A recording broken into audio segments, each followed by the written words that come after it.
Revelation Tales. My wife and I got married at 25 and now we're both 38. We met in college, got married, and have had a pretty good life since then. We both graduated, got decent jobs, and built our life together. My wife worked for her dad's small business while I joined a big company. Then suddenly, my boss left and I was the only one who knew how to keep the department running. This got me a big raise, better bonuses, and improved benefits. By the time I was 28, I was making about 3 times what my wife earned. That same year, we had our first daughter and 2 years later, our second. Since my wife worked for her dad, she had more flexibility with her job. About 5 years ago, my father-in-law passed away unexpectedly, leaving my mother-in-law and wife in a tough spot. They had to decide whether to sell the business or run it themselves. Since my mother-in-law didn't know how to manage the company, my wife took over. To my surprise, the business thrived under her leadership, just like it had when her father was in charge. As a result, my wife got a huge raise and earned even more than I did. I was proud of her. Going from a regular worker to running a whole company is no small feat. However, our daughter started to feel the impact of us being away so much. That's when my wife and I discussed one of us staying home. She suggested I quit my job since her company couldn't afford to lose her. I agreed, and so I became a stay-at-home dad and husband. Now I handle everything at home. Taking care of the girls. Cooking, cleaning, fixing things, running errands, you name it, I do it. When my wife returns from work, I make sure to pamper her and cater to her needs. Everything was going smoothly until about a year ago when my wife's attitude started to shift. She began making hurtful comments like, "Do you even do anything?" Or, "Why don't you get a real job?" It stung. I work my butt off every day to ensure she comes home to a stress-free environment. I did have a real job, but I gave it up to take care of our girls. Our home, and her. My wife used to crave closeness, but lately she stopped initiating it, and whenever I asked, she was never in the mood. It was odd and confusing. I figured she must be really stressed with all the pandemic stuff and other things going on. So, I tried to be understanding and make her happy. But no matter what I did, nothing seemed to work. Last weekend, we went to my oldest daughter's softball game. I wanted to record a video for my parents who live in another state and don't get to see their granddaughters often. I forgot my phone, so I asked my wife if I could use hers.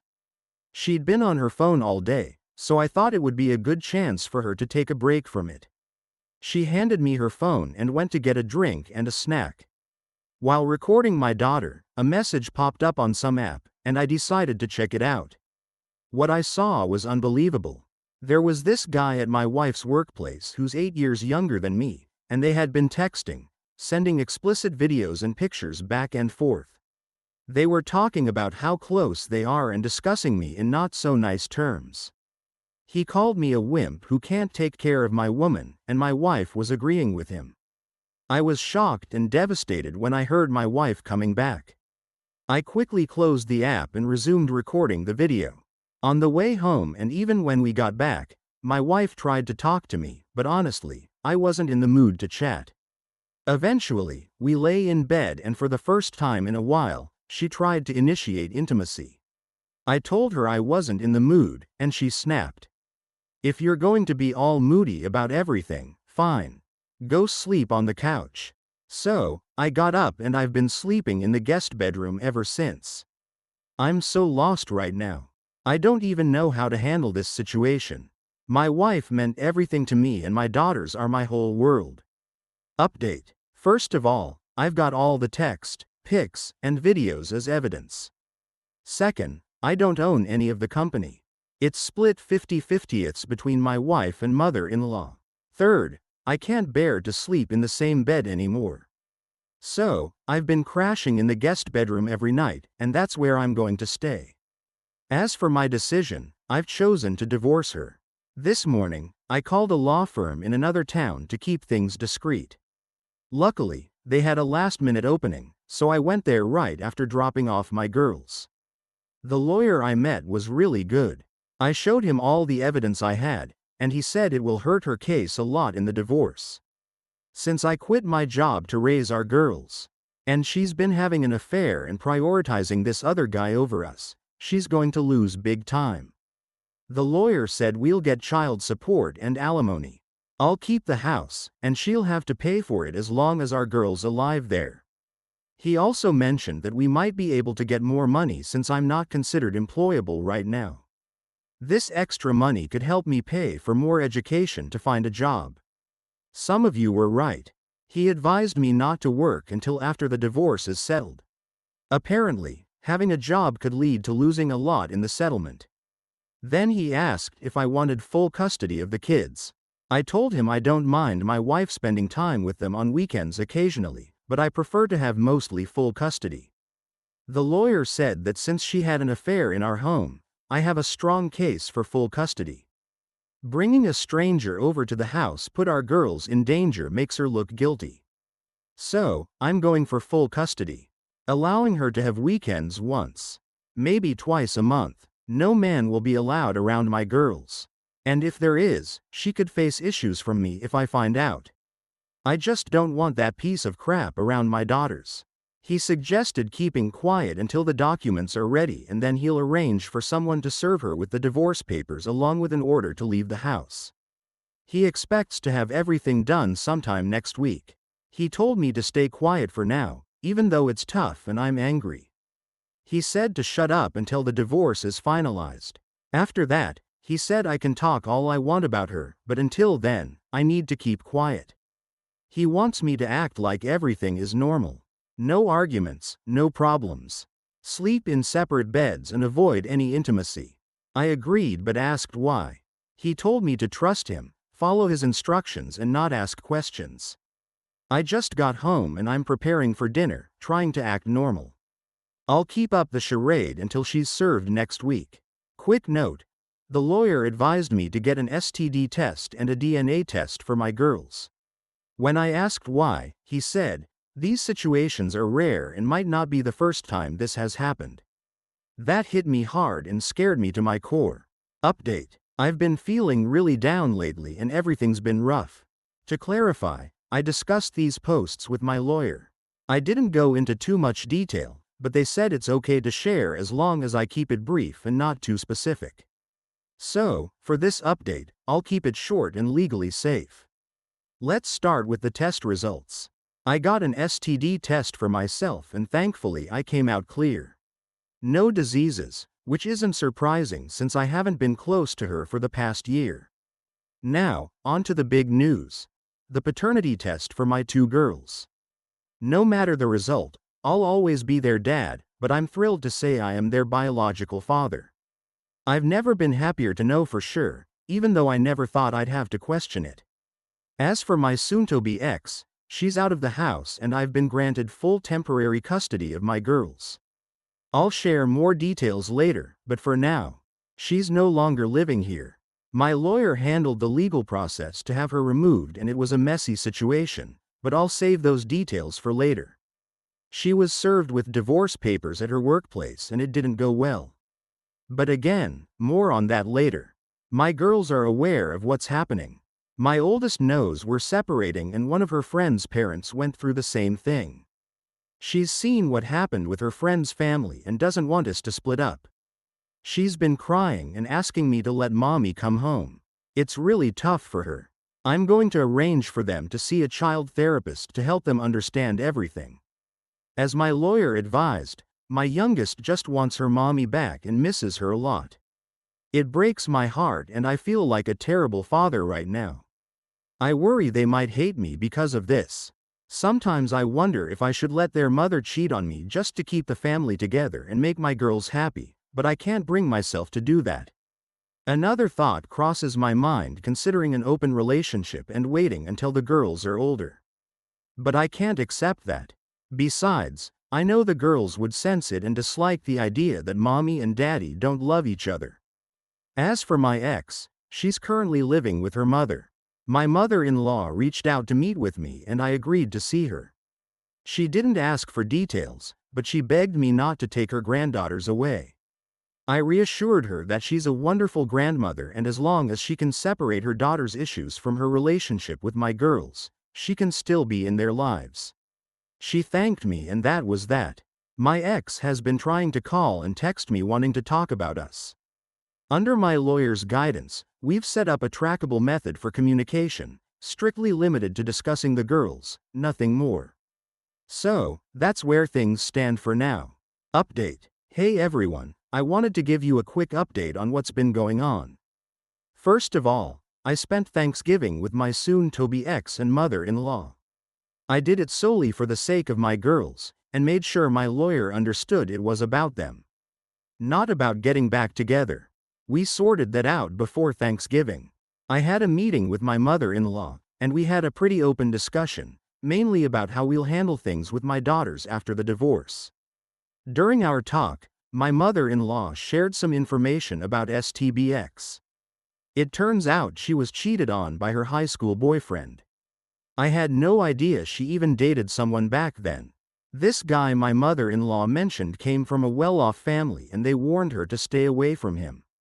One night, my soon-to-be ex caught him with another girl, which shocked my mother-in-law. My soon-to-be ex had a couple of boyfriends in college, but my mother-in-law knew those relationships wouldn't last. She told me that when she met me, she felt like she had found her perfect son-in-law.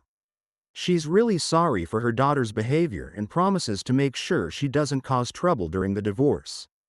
A few days before Thanksgiving, my mother-in-law asked me to come over for dinner with the girls. I asked if my soon-to-be ex would be there, and she said yes. I told her I couldn't come if she was going to be there, but my mother-in-law understood and asked if we could put on a holiday act one more time for the sake of the girls. She suggested I consult my lawyer to see if spending Thanksgiving together was a bad idea. So, I did. The lawyer advised me to inform my wife through our communication app that this dinner was solely for the girls to prevent any misunderstandings.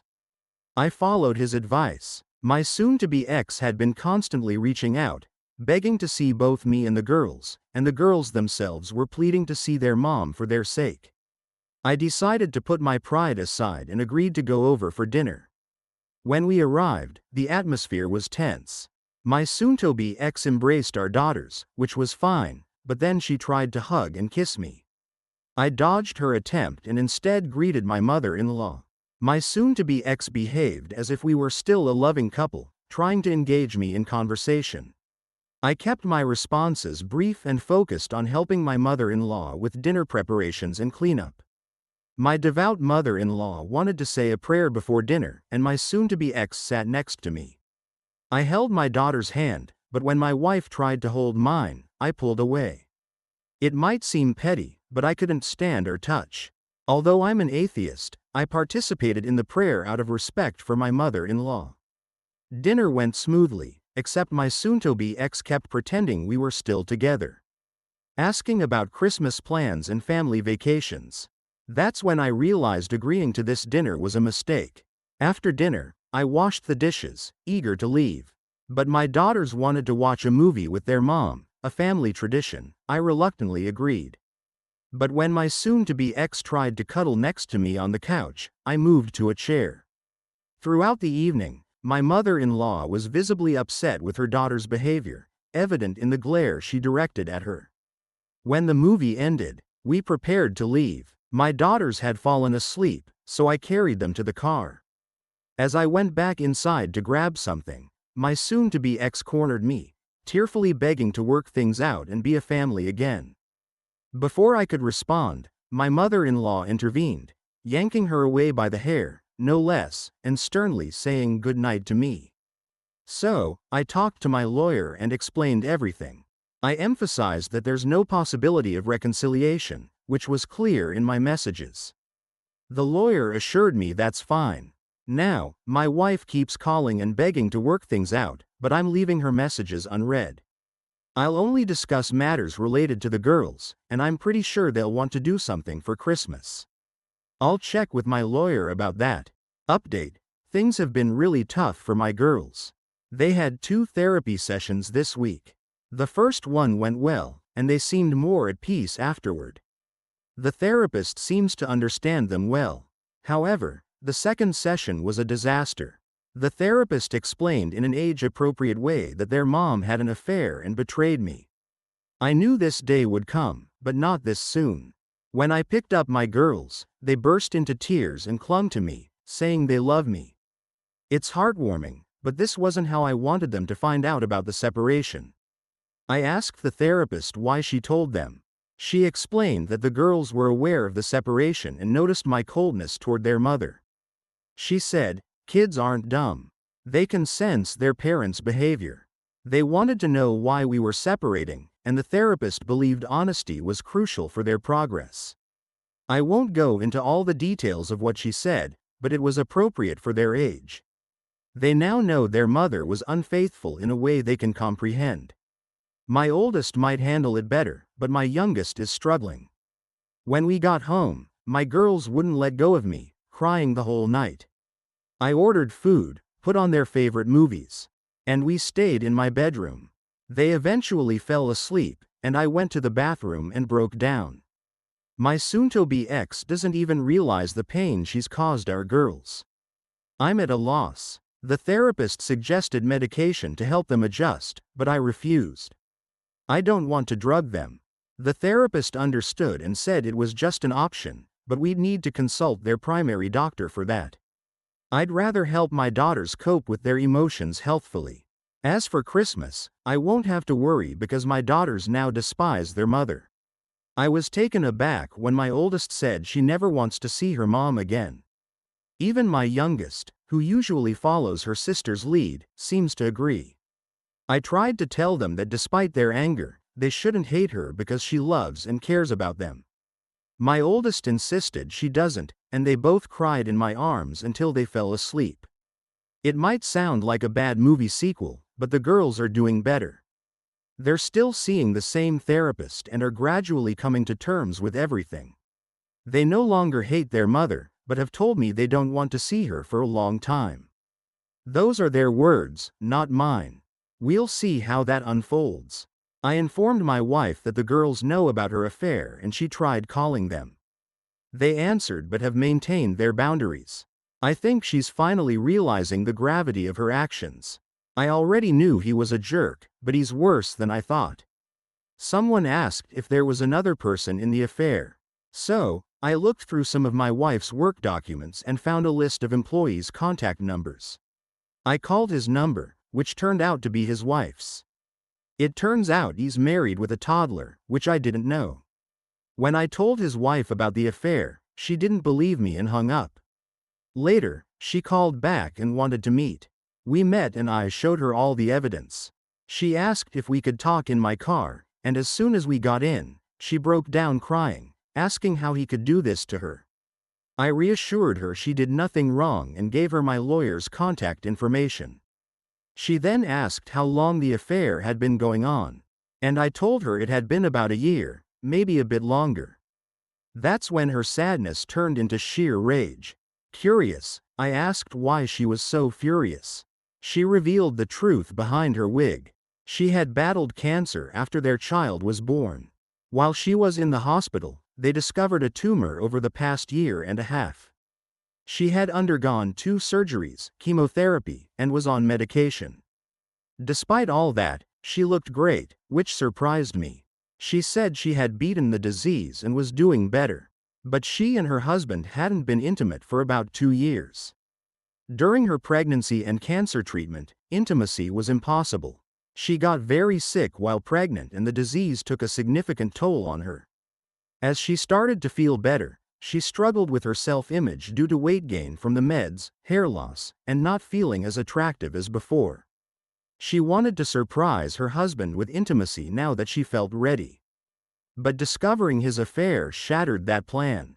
She cried about her child growing up in a broken home. And I tried to comfort her. She then tried to get close to me, but I gently declined, explaining that she wasn't in the right state of mind, and it wouldn't be healthy for either of us. She thanked me for my honesty. Later, she asked for the evidence, and I gave it to her before she went home. We've texted a few times since, as we're both going through this difficult time, and we'll stay in touch. Thanks to those who suggested reaching out to the other betrayed spouse. I hadn't considered it. Update. Hey everyone, I wanted to share how Christmas went with the other betrayed spouse. All things considered, it turned out to be a surprisingly nice and wonderful day. I set up a bunch of presents from Santa for the girls.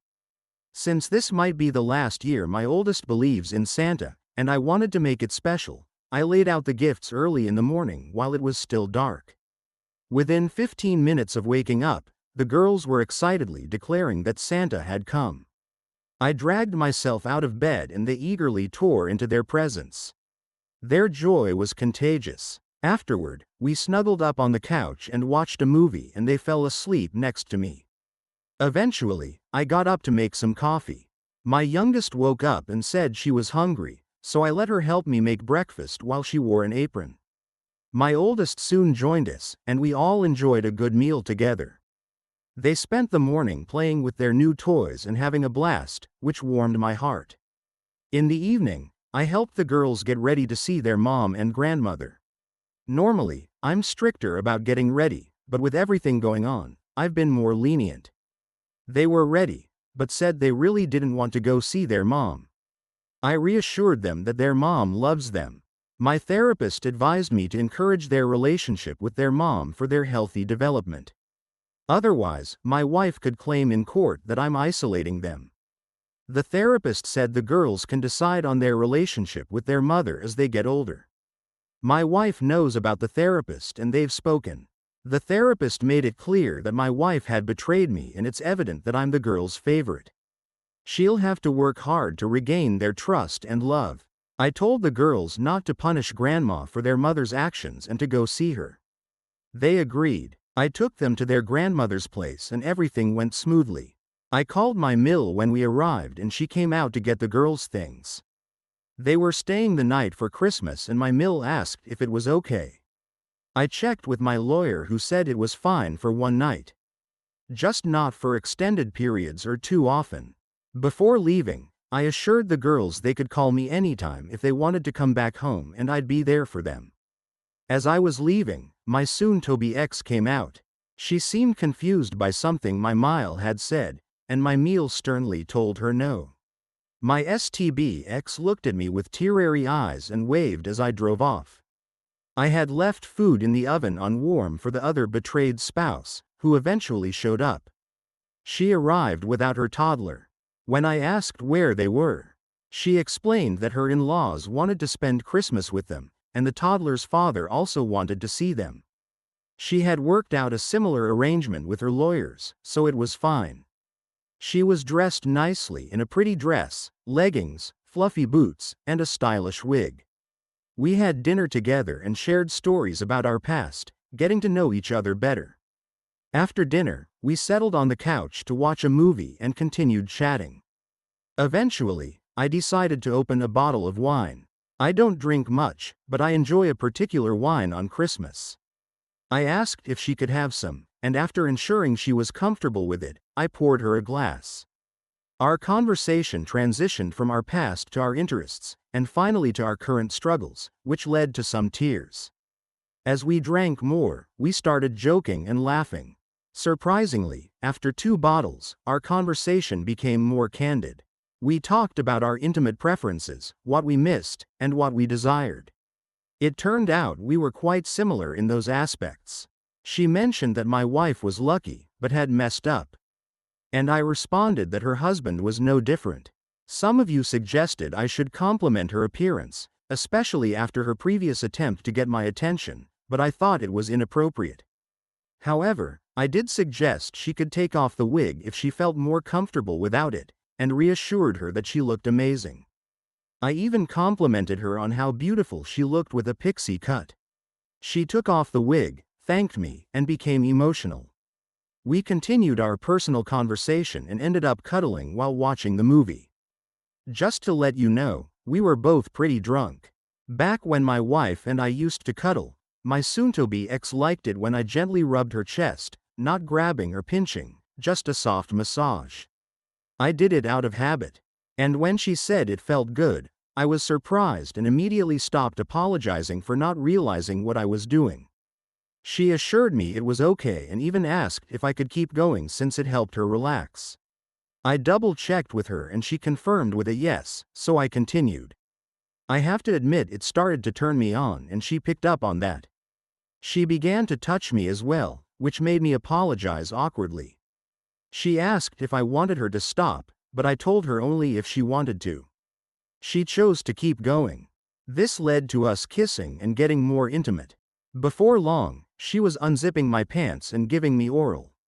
After that, we had some pretty intense sessions all over the house, the living room, kitchen, and office. Eventually, we found our way to my bed where things became more passionate and slow with lots of kissing.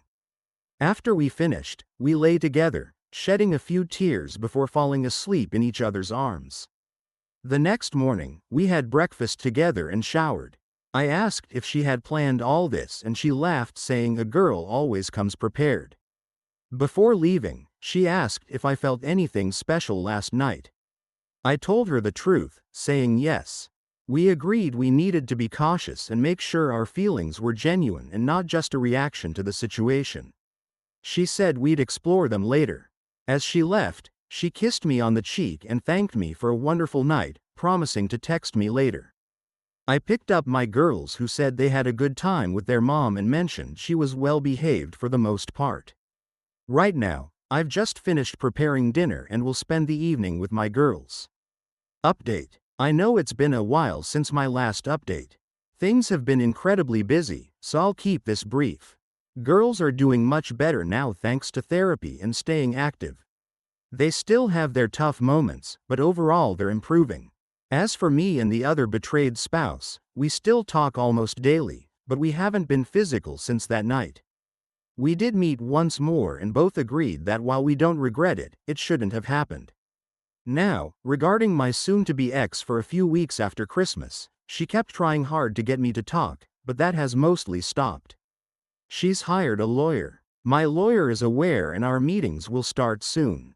She's finally accepted that I'm done, and there's no changing my mind. I'm sure they'll try to encourage us to get back together, but that's not happening.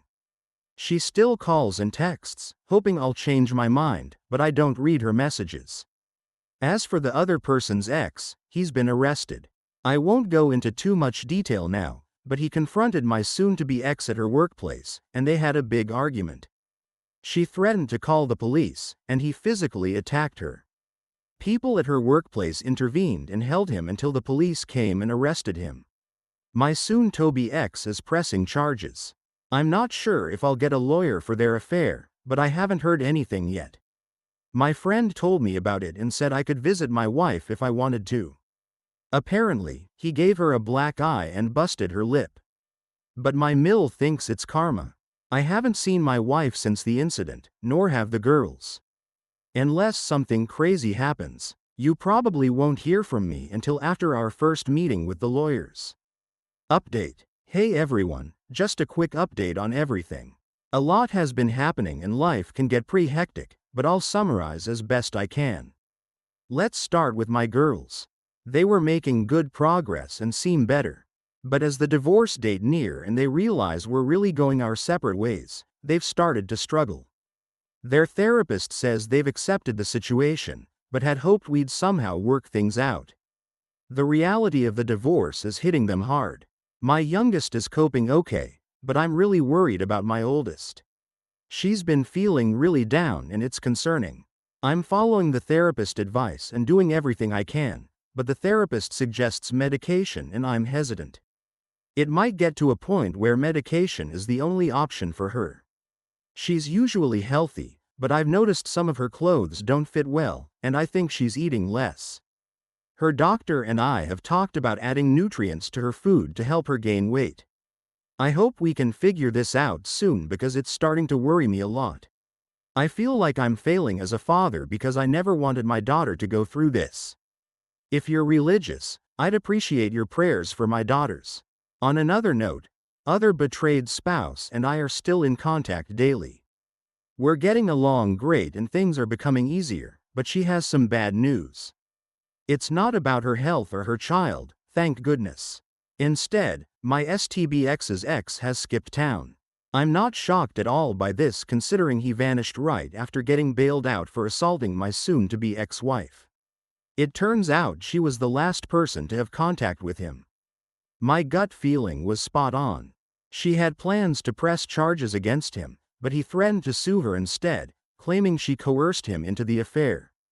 In the end, she backed down and he decided not to sue. He disappeared and no one knows where he went. His parents say they have no idea, but I'm skeptical, though I can't prove otherwise. Now, about our meeting with the lawyers, it was surprisingly dramery. My lawyer laid out my requests, especially insisting on full custody after the incident with the affair partner. However, her lawyer seemed to ignore all of that and kept suggesting we reconcile for the sake of the children. My lawyer dismissed it, making it clear that reconciliation was not an option and reminding him of all the issues in her actions.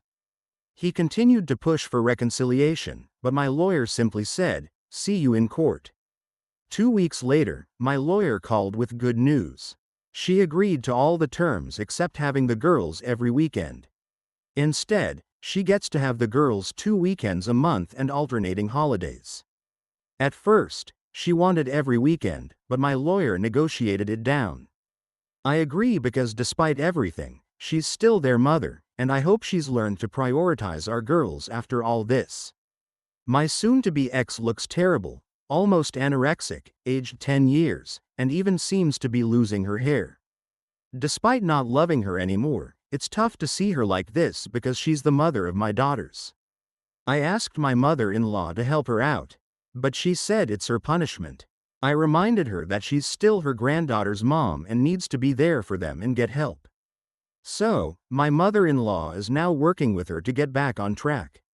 She left me a note asking to meet one last time in public before the divorce to talk things through. I agreed and we're meeting sometime next week. It will be recorded and in a public place. We're still technically married, but the divorce will be finalized in the first week of July. Just a few more weeks and it will all be over. Update. Hey everyone, sorry for the delay in updating, but life has been hectic, especially with 2 active young girls during summer. Let me cover a few quick points before talking about my soon-to-be ex-wife in our meeting. Despite my reservations, we decided to put my oldest daughter on medication for a while. I discussed it with her primary doctor, therapist, and my soon-to-be ex-wife. She'll be on the lowest dosage possible, and once things stabilize, we'll gradually reduce it. My youngest daughter seems to be adjusting well with no major issues. She wishes we could live together again, but understands why we can't. She's quite smart for her age. As for the affair partner, he has completely disappeared. No one knows where he went. The other betrayed spouse and I still talk every day. All right, here's the part you've been waiting for. So, my ex and I met at the park, the usual spot we used to take the girls. I recorded everything just in case she tried something, but luckily she didn't. Most of our conversation focused on the girls. And she actually agreed it's best for them to stay with me full-time during our separation. She confessed that right now, she's not fit to be a mother. I failed miserably as a mom and I need to figure out how to do it right. She admitted, I won't bore you with the details as most of our conversation revolved around the girls just as I was about to leave. She threw in one last question. She asked if we could call off the divorce, go to counseling, and give our relationship another try. I didn't hesitate to say no. I reminded her of everything she'd done to me, how she let her affair partner mistreat me, and how he even abused his own wife and child, which she knew about. I brought up all the trauma she inflicted on our girls. There's absolutely no way I could ever trust her again or consider giving her another chance. I asked, do you really think you deserve a second chance? She admitted she didn't. I was pretty worked up by then. I started listing all the sacrifices I made for her. How I gave up my career for her and our daughters, trying to make her happy. She began to cry, but I kept going until I ran out of steam. She apologized and I told her sorry doesn't cut it anymore. Out of nowhere, I asked her what was going through her mind when she started the affair. She suddenly blurted out, I wanted to be the one at home. I was surprised, but then she told me everything. She confessed she never wanted to run her dad's business. Instead, she wanted me to take over and manage it. She didn't want the long hours and stress. Her dream was to be a stay-at-home mom and wife. She imagined me as the breadwinner while she stayed home cooking, taking care of our girls, and enjoying life at home. Owning a business was never what she wanted. She talked for about half an hour straight. When she finally stopped, she looked exhausted. I asked, "Then why did you make me quit my job and tell me you wanted to run the business?" She said she wanted me to insist on taking over. I was dumbfounded, but it's not my business and I have no experience in that field. How could I run it? I pointed out how irresponsible it would have been for me to take over her dad's business without any knowledge. Then I asked, "Why didn't you just tell me you wanted to be a stay-at-home wife?" She admitted she wanted me to figure it out because she was too proud to say it herself. That's when I lost it. All this because of your pride. I told her I wouldn't have cared if she'd been honest about wanting to stay home. I was fuming. I asked, "What does this have to do with the affair?"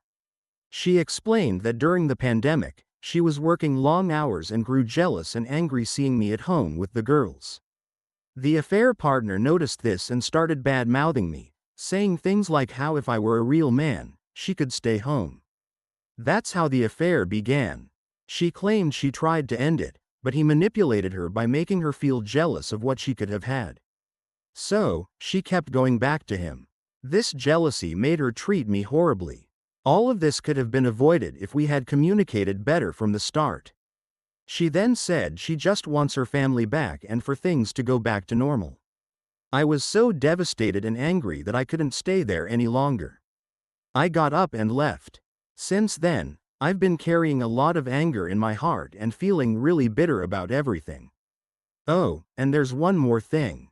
Late last year, she was pregnant with the affair partner's child. She had an abortion and didn't tell anyone. My mother-in-law noticed she was acting strange and thought she was seeking attention, but it turns out she was actually pregnant. That's another reason why she was in such a bad place during all this. Second story. Gossip that I heard from my mom. This is about my mom's coworker, and I've been hearing about this for the past week. I personally know the person involved in this cheating situation, which I wasn't expecting. Let's call the cheater Tony for this story. Tony was caught cheating when he was out drinking with some friends and a girl answered his phone asking who was calling. It turned out to be my mom's coworker, Amy. Amy and Tony have 2 children, both boys. One just started high school and the other is still a toddler. Their breakup was messy, and the older child refused to go with Amy, claiming to be brainwashed to stay with Tony. From what I remember my mom saying, Tony could be abusive when he was drunk, though I'm not entirely sure. Amy ended up in a tough situation financially because she had to spend money on diapers and other baby things, not just for her child, but also for Tony's relative's child. This all ended badly for Amy, and it was a tough situation for her.